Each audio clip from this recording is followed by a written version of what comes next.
بسم اللہ الرحمن الرحیم۔ السلام علیکم ورحمۃ اللہ وبرکاتہ۔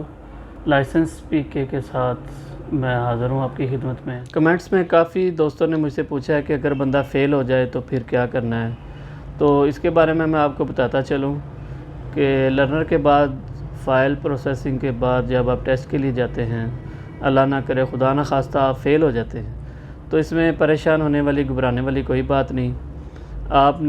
اگر آپ سائن ٹیسٹ میں یا روڈ ٹیسٹ میں کسی بھی ٹیسٹ میں فیل ہو جاتے ہیں تو وہ آپ کو 42 دن کا ٹائم ملتا ہے۔ 42 دن آپ نے لرن کرنا ہوتا ہے، اس کے بعد آپ سیم پروسیجر دوبارہ آپ ٹوکن رینیو کروائیں گے۔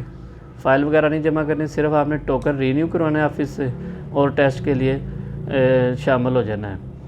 تو باقی اگر بندہ صرف ایک ٹیسٹ دیتا ہے، سائن ٹیسٹ دے دیا، روڈ ٹیسٹ میں نہیں پہنچ سکا، یعنی کہ وہ ایبسنٹ ہو گیا، غیر حاضر ہو گیا، تو اسے بھی پریشان ہونے والی اس میں کوئی بات نہیں ہے۔ نیکسٹ ویک میں وہ اپنا ٹوکن رینیو کروائے اور روڈ ٹیسٹ میں شامل ہو جائے۔ امید ہے آپ لوگوں کو میری ویڈیو پسند آتی ہوگی۔ اگر پسند آئیں تو ضرور شیئر کیجیے گا اور لائک کیجیے گا۔ اپنا خیال رکھیے گا۔ اللہ حافظ۔